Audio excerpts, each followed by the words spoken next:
Okay, John Hines, you've got my attention. What a decision by Hines in the overtime session to pull Marc-Andre Fleury and go for the win. And the Wild get it 4-3 in overtime over the Nashville Predators. 2 points they absolutely had to have.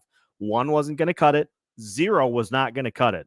The Wild needed 2 points here tonight, and they go big to come away with the win. We'll discuss the decision as well as big games for Matt Boldy and plenty of others on tonight's Locked On Wild POSTCAST. Let's get it fired up.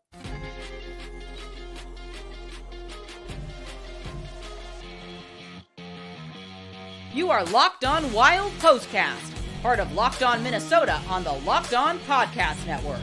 Your team every day.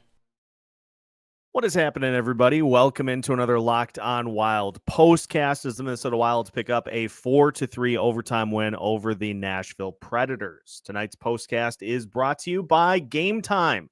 Download the Game Time app, create an account, and use code LOCKEDONNHL for $20 off your first purchase.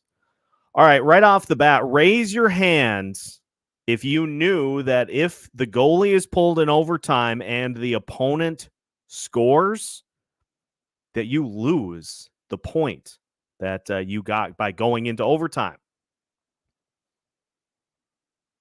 I had no idea. I had no idea that that was a thing.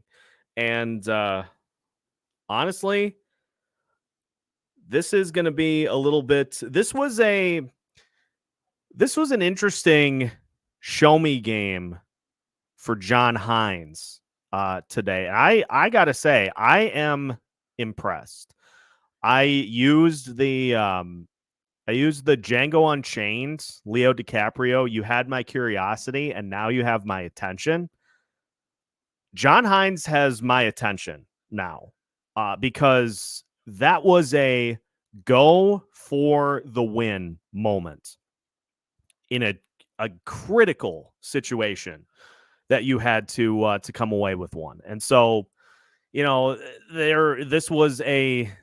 game had a postseason feel to it, a desperate team needing as many points as they could get, playing a team in front of them in the wild card standings. And the Wild's battle level was there the whole game.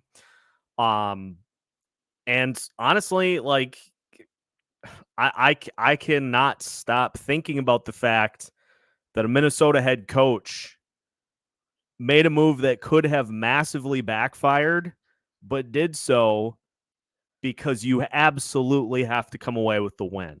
That was a gutsy decision. That was a just unreal decision by John Hines. And not only that, like, let's bring this a level deeper. You got 4 forwards on the ice at that point. So you don't have a defenseman to be able to, if the other team grabs the puck, you don't have any last line of defense. This is going for 2 in the NFL. This is going for 2 on the road to win the game when you score the game-tying touchdown. It was fantastic. I cannot applaud enough that type of mentality. That type of mentality is one that we have not seen a ton of with this team over the last couple of seasons. This was a decision that Dean Evason does not make. That's a decision that Dean Evason doesn't make. You play for the shootout there. You maybe win the game in overtime, but you play, at the very least, you play for the shootout and hope that you can come away with a win there. No, go win the damn thing. Go take that into your possession and go take those 2 points. So a great win, a fun win for the Wild here today, an entertaining game, a nationally televised game. And you got some big performances from the big dogs again here in this one. Boldy with the 3-point night, the game-winning goal. He had 2 assists. Joel Eriksson with 2 points. Kirill Kaprizov with 2 points. Ryan Hartman with the go-ahead goal to make it 3-2. His first goal in like 20 games. That's a big critical piece for this team, is that the secondary scoring has been pretty dry. It's been the big guys that have been doing a lot of the heavy lifting here. And for Ryan Hartman to be able to step up and add a goal to this, it was a critical reason that this team was able to come away with the win. You get that scrum goal in front of UC Saros by Jonas Brodin after just like 9 players had fallen down with Saros in the crease, and Eriksson Ek able to chip it in. We got to honestly just fire ESPN into the sun. These pop-up ads, like we got to stop. So a lot of fun. It was a very fun win, and it's just nice to see like a take charge kind of a moment from a coach. I want to find, because I think Russo tweeted about this, that it was discussed at the end of regulation, that if the Wild got when they got to that situation, that they knew that that was going to be, what you're putting on the line to try to come away with the win here in this one today.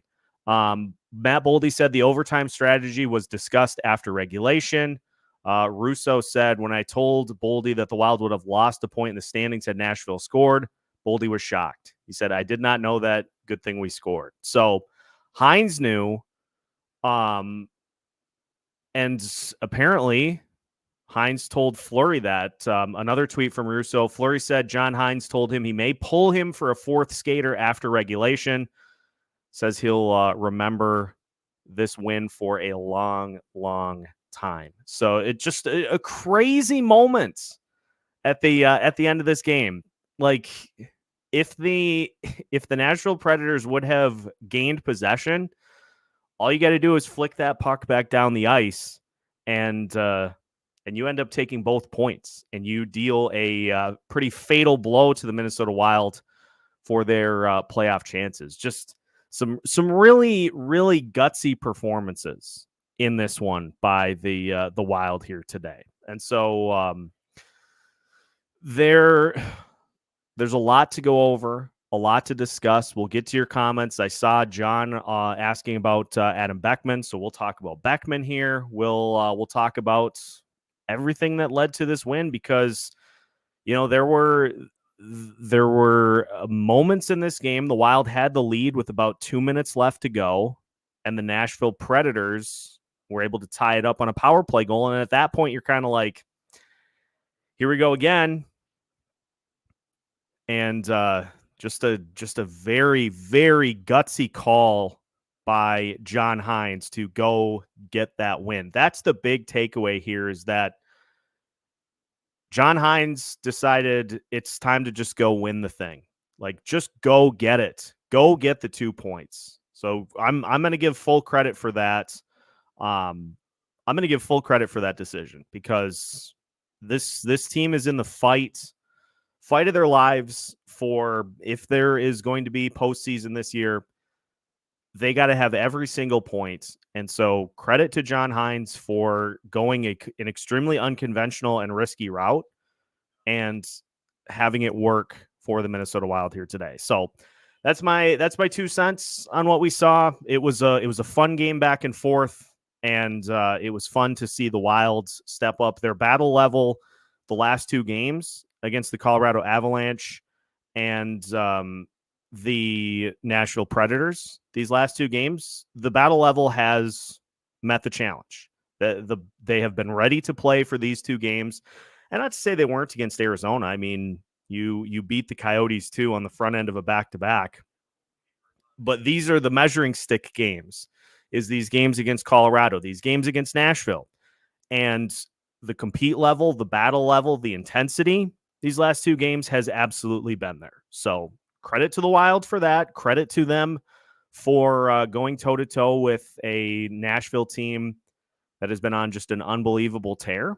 And we're going to be talking about that finish. If you are ranking the most exciting things that have happened this season, we're going to talk about that decision and that finish as one of them for a long time. So just an unbelievable end to this game. Let's get to your comments and reactions to what we saw here in this one. The Minnesota Wild pick up a 4-3 win in overtime by going with the empty net and the extra attacker in OT. All Nashville had to do was gain possession of the puck and fling one down to the other end, and they take both points. But the Wilds got it done, and they pick up a big one here today. We will continue to break down the action here in tonight's Locked On Wild postcast after this. Today's Locked On Wild postcast is brought to you by Game Time. As the weather continues to improve here in Minnesota, it is getting closer to summer concert season, which means that you have plenty of opportunities to enjoy great savings on your tickets, even the day of the event. Folks, Game Time is here to help take all of the stress out of your ticket buying experience. Game Time offers you views of your seat in the venue you're headed to. They offer flash deals on your favorite sporting events, your favorite tickets. They give you great deals. And most importantly, they don't hit you with any of those hidden fees as you head to the checkout line. Take the guesswork out of buying tickets with Game Time. Download the Game Time app, create an account, and use code LOCKEDON for $20 off your first purchase. Terms apply. Again, create an account and redeem code LOCKEDON for $20 off. Download Game Time today. Last minute tickets, lowest price guaranteed. Tonight's Locked On Wild postcast also brought to you by FanDuel.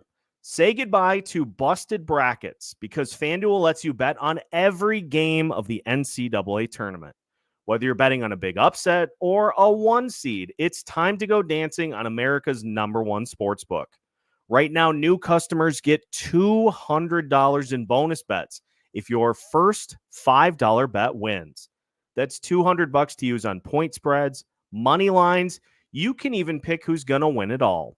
Just visit FanDuel.com/lockedon to bet on college hoops until one lucky team gets a chance to cut down the nets. FanDuel.com/lockedon. FanDuel.com/lockedon. Minnesota Wild pick up a 4-3 overtime win over the Nashville Predators, and we have a lot to discuss here in this one tonight. So let's go to your comments. We'll start with Quadrum, who I think sums it up pretty well. That was a surreal experience. Honestly, not sure which one qualifies for best moment of the year so far, this or the Canucks game. Both are fantastic entries into the game of the year bracket.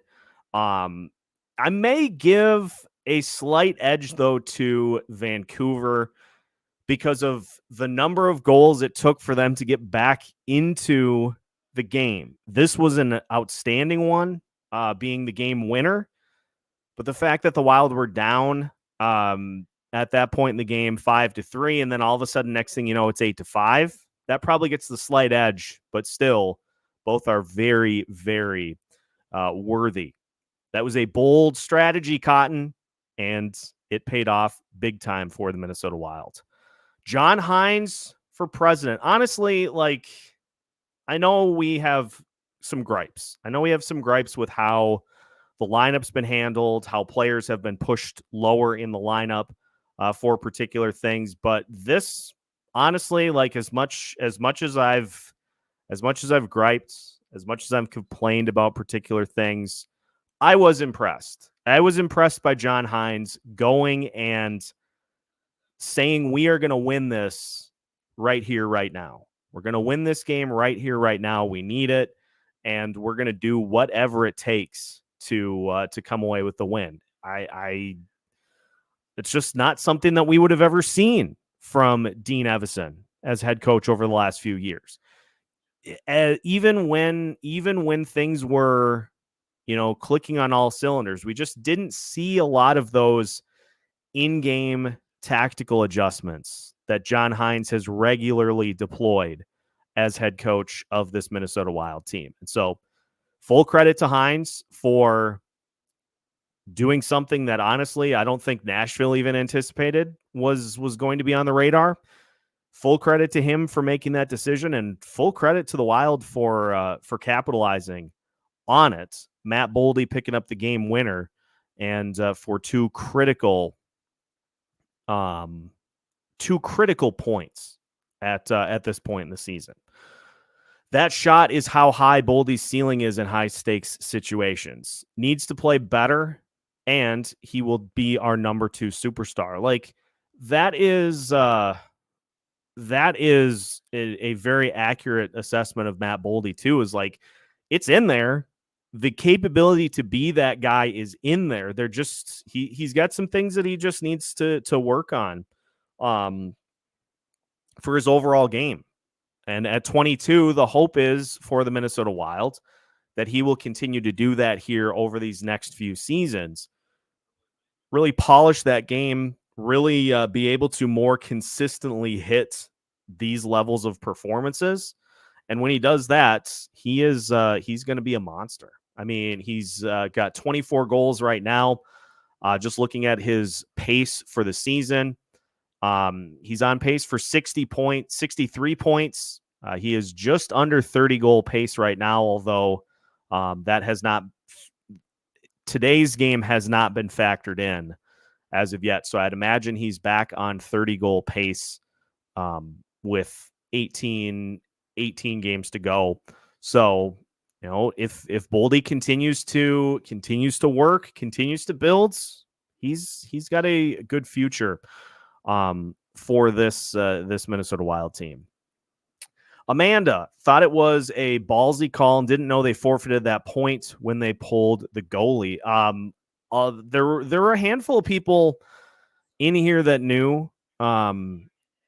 It didn't seem like something that the broadcast team knew. I didn't know that this was a thing. But again, these are the types of things that guys that are more tactical coaches will employ. I can't even remember the last time. I don't know of another time that this has happened. I'm sure there is one, but I can't think of a time that I've seen a team do this in overtime for the sheer fact that if Nashville got possession of the puck, all they had to do was try to zip it back down for an empty netter, and then they get both points. It was a risky move, but honestly, the mentality is the important part here. The mentality of this team saying, we have to win this game, and so let's do whatever it takes to do it. That's the encouraging thing. That's the thing that you want to see when everything's going well, regardless of how the rest of this season plays out. That now is something that's in the back of everybody's heads, the back of every team's heads that play the Minnesota Wild, is that they might try that in a similar situation if the situation presents itself. So how many of you think we'd have seen the goalie pulled by Dean? No chance. No chance Dean Evason does that. And honestly, I would have to really go back and look to see another instance in which another team has done something like this. Like it's a life on the line, season on the line type move. And it's great that we saw it, because you have to win. You have to basically win every game from here on out. Mike, this is a good question. I'm guessing just by the reaction to the general public and on Twitter and just in general, my guess is no. And so, you know, I'll just keep kind of scrolling here to see if there is anything to that.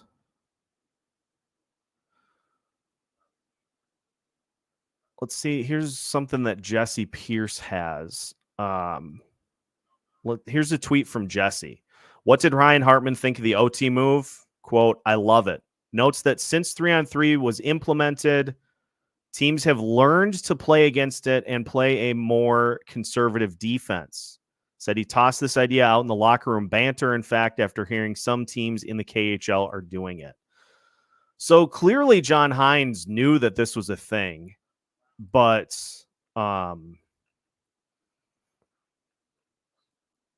just the fact that it was actually used in a game, I think, is that's the thing that kind of separates it here. So I'm gonna have to do some digging on this because I don't think Hines has done this before. The announcers on TNT had never seen anyone pull a goalie during overtime. And honestly, it's refreshing. It's refreshing is the big thing, because how many times in that situation have we seen the Minnesota Wilds or other teams, not necessarily just the Minnesota Wild? How many times have we seen teams content to just go to the shootout? Like, go get a win. I loved it. I am all for it for this Minnesota Wild team. Just frantically. Okay. What Minnesota Wild PR going to help us out? Here is from Minnesota Wild PR. Per NHL stats, the Minnesota Wild scored the overtime winner with an extra attacker that was not due to a delayed penalty. The last team to score a goal in that scenario was Los Angeles on October 28th, 2017 against Boston. So it's not a regular occurrence by any means. And as a result, we are reacting to it the way that we are. Hoptics has this figured out. If we just play every game like it's a matinee, 82-0 incoming. Case in point, the Vancouver Canucks a few games ago. I wonder, I know the Wild have a couple of matinee games the rest of the season. I just want to see. So Saturday, March 23rd, they get a 2 p.m. game at home against the St. Louis Blues. Saturday, March 30th, home game against the Vegas Golden Knights at 1:30. Saturday, April 6th, home game against the Winnipeg Jets at 3 p.m. Sunday, the 7th of April, a 2:30 start against Chicago. So there are a couple of matinee games the rest of the way, but not a ton. Pepperidge Farms remembers when OT was just about a rush of events, not backing up and taking possession. There have been many times in which both teams just treat overtime like it's a breather, like it's a break. Get to the shootout and just take your chances with having your goalie make more saves than the other one. I'm honestly buzzing right now at that end. Just so unexpected, so gutsy. I just thought it was fantastic. Let's talk about Adam Beckman here a little bit. Beckman, again, his overall numbers today, 12 minutes, 15 seconds. He had 3 shot attempts, 1 actual shot. He had a hit and a takeaway too. And there was one play in particular. And, you know, with a young player like Beckman, I think I just have kind of set the dial back a little bit. There was one play in particular where Beckman got the puck on the wall and just immediately looked to push it up ice. And then he turned and he skated with his line mates to try to get into the offensive zone and to push. And honestly, if he can have that mentality, he brings you just so much more than what you're getting from Freddie and from Marcus Johansson. Like, just the fact that his default motor is offense, just push, Just keep pushing it back to the other end. That has staying power. And we talk about kind of my benchmark too for young players, make an impact. I thought, it was a quiet game at points for Beckman, but I like the fact that he just continues to go out there. He puts shots on the net, and more importantly, he looks like he is able to keep up with some of these regular NHLers. He was mixing it up along the boards. He was getting involved that way too. And if he continues to do that, like there'll be spots up for grabs for this team next year for sure. I guess Coach Hines is the real Dirty Dan. End of the season, what do you have to lose? Finally, some aggressive play calling. Yeah, this was it's just so polar opposite of what we typically see, especially after giving up the game tying power play goal at the end. It's just so like, okay, we gave up the game tying goal. Let's hope we don't get scored on in overtime. And let's just kind of take our chances in the shootout. If Hines can instill that type of a mentality in this team, next year and beyond, if he can install that as the default setting, that's going to help this team out a lot. There just have been a lot of instances this year where there hasn't been that level of like, we gotta have it in this one. And so I will credit Hines. I think he is trying to instill more of that in this team. And I think tonight was kind of the show me that, maybe it took something like this for Hines to get the players to buy into what he's selling, like at a full level. What that means for the rest of the season remains to be seen. But like I said at the beginning, he's got my attention now. So much energy without Johansson dogging it. Boldy 2 points and a goal, but needs to be better at making contact on the shots. I can wholeheartedly agree with that, and I hope that is something that Boldy puts some time in the offseason. Just being a little more consistent on making solid contact on those shots and not swinging and missing. Playoffs or not, they're learning to play 60-plus minutes. That needs to carry into the future. Yeah, that's 100% right. And, credit to Hoptics is right on it. John also commenting on this. Marcus Foligno made his presence felt today. He had that fight early on to kind of help establish the tone. And beyond that was he was a prowler out there. He was a predator in hunt mode while he was out there on the ice. That is something, if he can bring that consistently, that is going to help this team out as well. Foligno was the heartbeat today, all over the place. Even though the Wild looked good today, take notes. If the Wild make the playoffs, they get bounced in 4. And this is accurate as well. This doesn't change. This doesn't change a ton of the limitations that this team still has.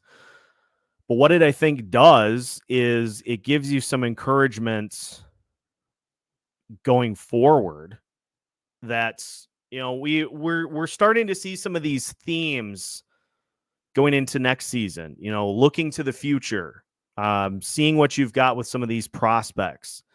And if you can instill that type of mentality in some of these young players, it may still be too late to fully salvage this season. Again, it remains to be seen. But if you can instill that in these guys going forward, that you have to leave it out there on the line on a nightly basis, you got to be in it to win it every game you're out there. That's going to help them. That's going to help them in their development too. One of the most physical games we've seen all season. A lot of checking, fights, and puck battles. Admirable of the Wild to compete with all the muscle on that Predators team. That's the big part of that is, just like it's just the decision itself was just, I think the tone really helped push Hines in that direction of like, it would be a real shame to lose this game that we have competed so well in. And so getting to the end of the game and saying, we just got to go take it that was just a fantastic way to end that game. That was impressive. Even if it didn't work, like the decision, that's the best part. It was actually a 4D chess move, win or lose. It was next level John Hines. And that's the kind of thing. That's the kind of thing with some of the other adjustments he's made during games that has helped separate him from Dean Evason. That's the separator part. This is not a move that Dean would have made. Not a chance. John Hines went out and took that win. He said, let's go win this thing. Yeah, Fleury did say that that Hines kind of tipped him off that this could be a possibility with the game going into overtime. And so those gears for Hines, those gears were turning after the Predators tied it up in regulation. So that was something else. Locked On Wild will have boots on the ground in St. Louis this Saturday. I like that. We'll have some elite level correspondence, as Zach is, for what will be another critical game for the Wild here this weekend, next weekend. Boldy said the OT strategy was discussed after regulation. When told the Wild would have lost a point in the standings if Nashville scored, Boldy was shocked. Did not know that. Good thing we scored.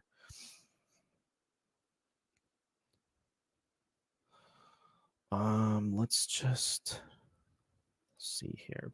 Had been hoping that they would put Hartman on Rossi's line for a couple of weeks. It seems like he has the speed and will do the dirty work to get in front of the net for Rossi and Zuccarello. That's the thing. That's the thing too about Ryan Hartman, is that I think separates him as a better fit than Marcus Johansson, because he's willing to shoot the puck.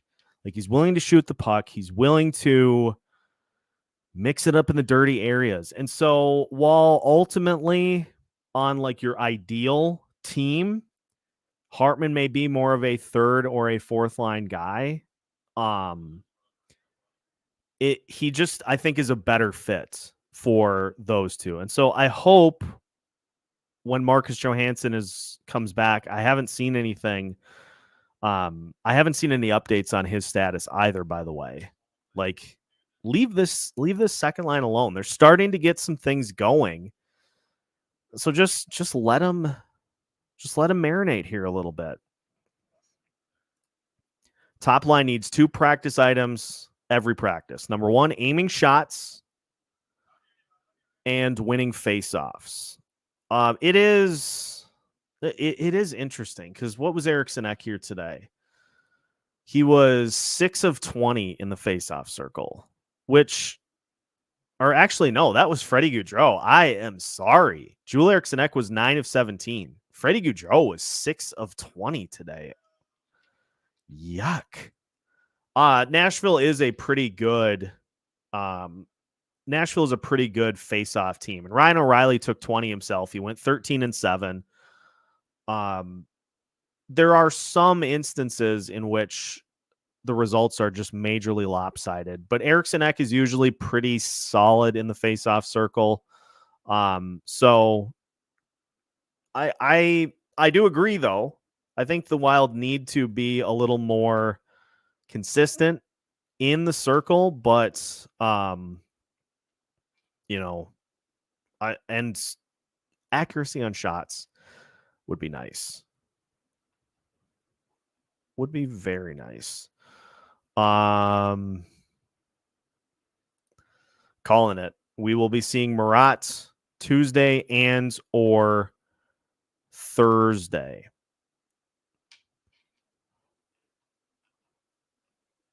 I would be very in favor of that. And I'm scrolling back up because I did have a question asking about where Murat slots in for this team. I'm just trying to find where it was.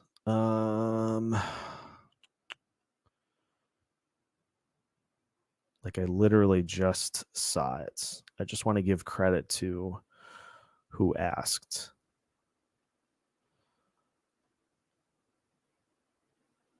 Here we go. Have you talked about where Murat will likely slot in? Honestly, I would like to see, selfishly, I would like to see Rossi slot in with Matt Zuccarello, or I would like to see Murat slot in with Rossi and Matt Zuccarello, because I know Hartman has done fine there over the last couple of games.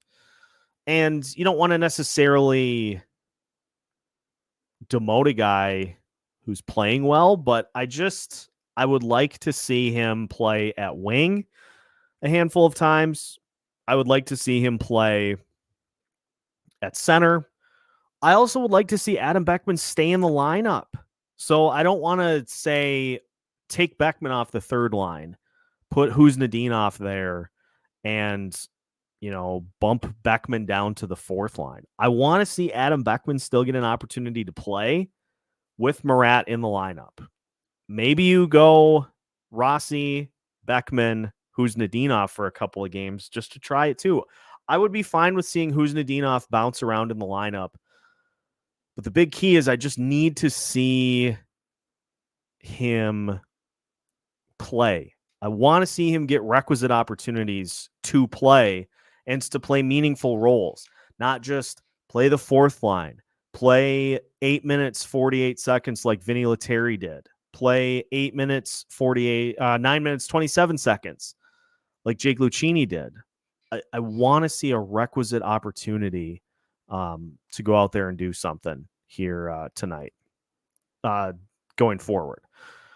What kind of numbers did Cardio Freddy end up with? 14 minutes, 40 seconds, 3 shots on goal, 1 block, 1 hit, but 6 of 20 in the face-off circle, which is not, it's just not great in the face-off circle.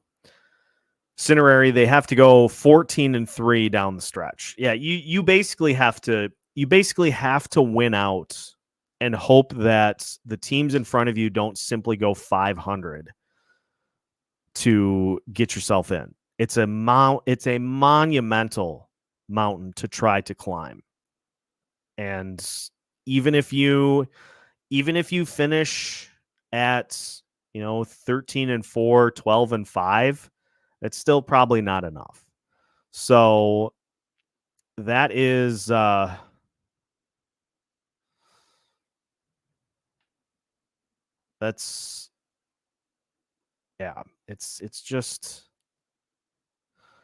it's too much.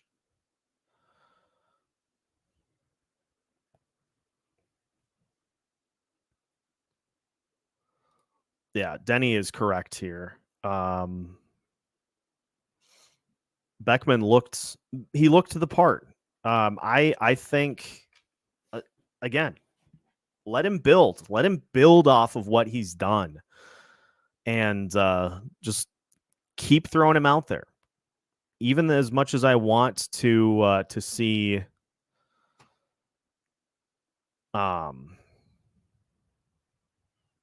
much as I want to see who's Nadinov too, got to give them both opportunities to get in here. Beckman knows how to find the soft ice. He's got a good shot, so if he can have someone set him up, he will score some goals.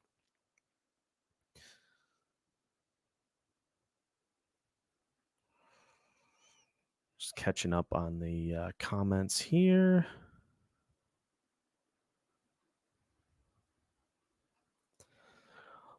Denny is right here too. Goalie play has been volatile this season. Just look at what's going on with for instance, the New Jersey Devils. Vitek Vanacek was really, really good last year. He has been mostly terrible this year. Jacob Markstrom. Let's just go and see. Let me just check this out. Statistics for the goalies this year. No, I wanted players, not teams. Goaltending leaders. So your goalie leader right now is Sergei Bobrovsky, but let's just go to some of these other names like Jake Ottinger. He's at 2.95 goals against this year. Andrei Vasilevsky, 2.96. Ilya Samsonov has been pretty good. He's at 3.1.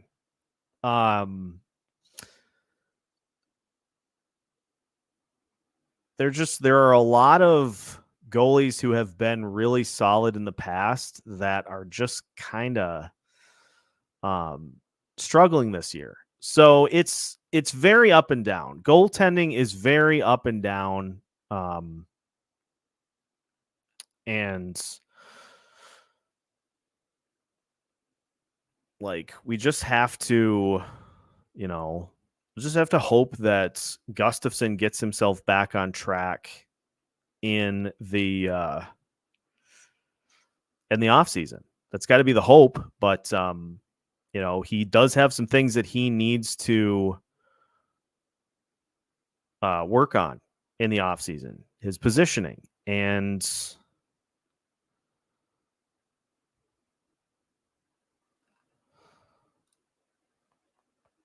put Freddie in the box next to myself and Goligoski and insert Murat into the lineup. Maybe he centers Foligno and Beckman. I'd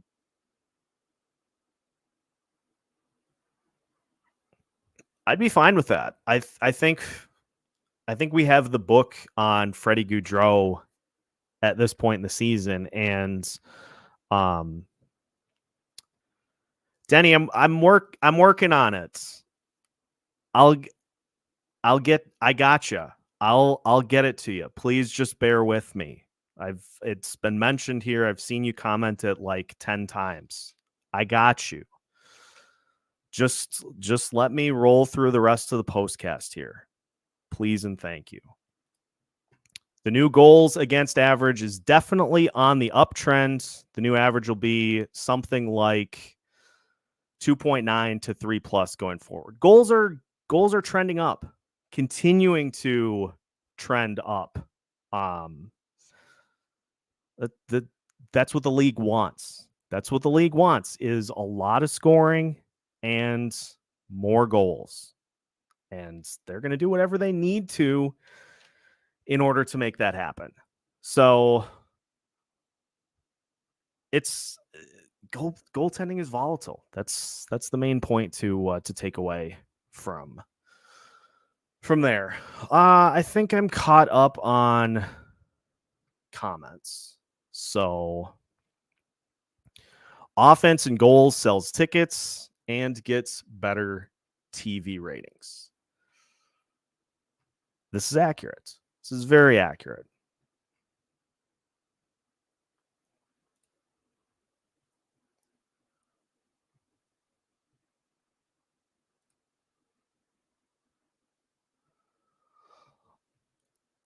Next up for the Wilds. Sorry, I'm multitasking here. The Wild will host the Arizona Coyotes on Tuesday. So let's take the temperature of the room here. Who thinks that Marat Huznadinov will play on Tuesday? Let's get a head count here. Who thinks we'll see Huznadinov in Tuesday's game against the Coyotes?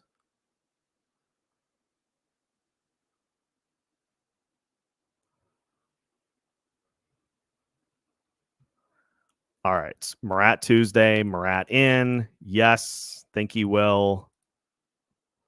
Amanda says not on Tuesday. Hopefully then Thursday. I would like to see him get in. I'd like to see him get in at least this week.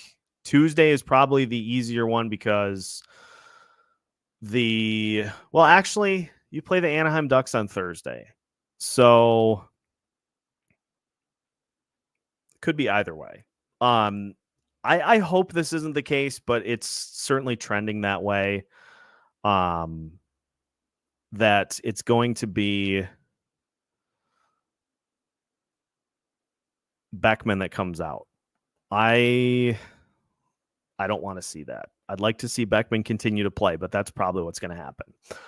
Key difference here, Zeth, is that this was always in, at the end of regulation, trying to come from behind. So it's not the concept of pulling the goalie is not the unique thing here. The unique thing is pulling the goalie in overtime in a tie game. That's the key separator here. I don't think that's something that Dean would have done. Would have just played for the shootout or to try to just win the game normally in overtime. So that's, I think, the key separator here is that John Hines said, we're going to win this game right now. Dean would have said, we'll just try our luck in the shootout. So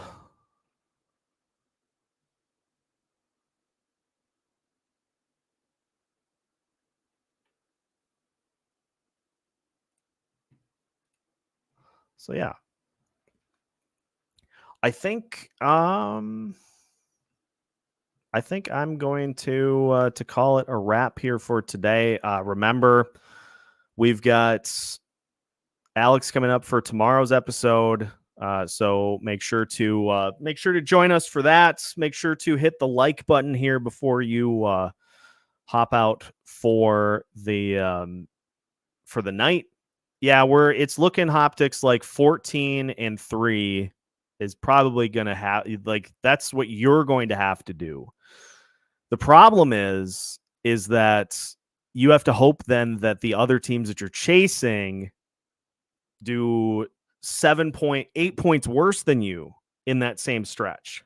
So if you have to get 28 points, you got to hope that the other teams,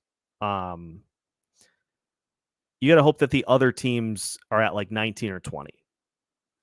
That's where the issue comes in. So we'll see. But yeah, that's, I think, going to wrap it for today's Locked On Wild postcast. Again, make sure to hit the like button on your way out and make sure to subscribe if you have not already so you don't miss out on any new content throughout the course of the week. We got new episodes for you. We've got these postcasts. We've got live streams on Sundays. We have a lot for you here. Recapping everything Minnesota Wild related here throughout the rest of the season. We got you covered Monday through Friday as part of the Locked On Podcast Network.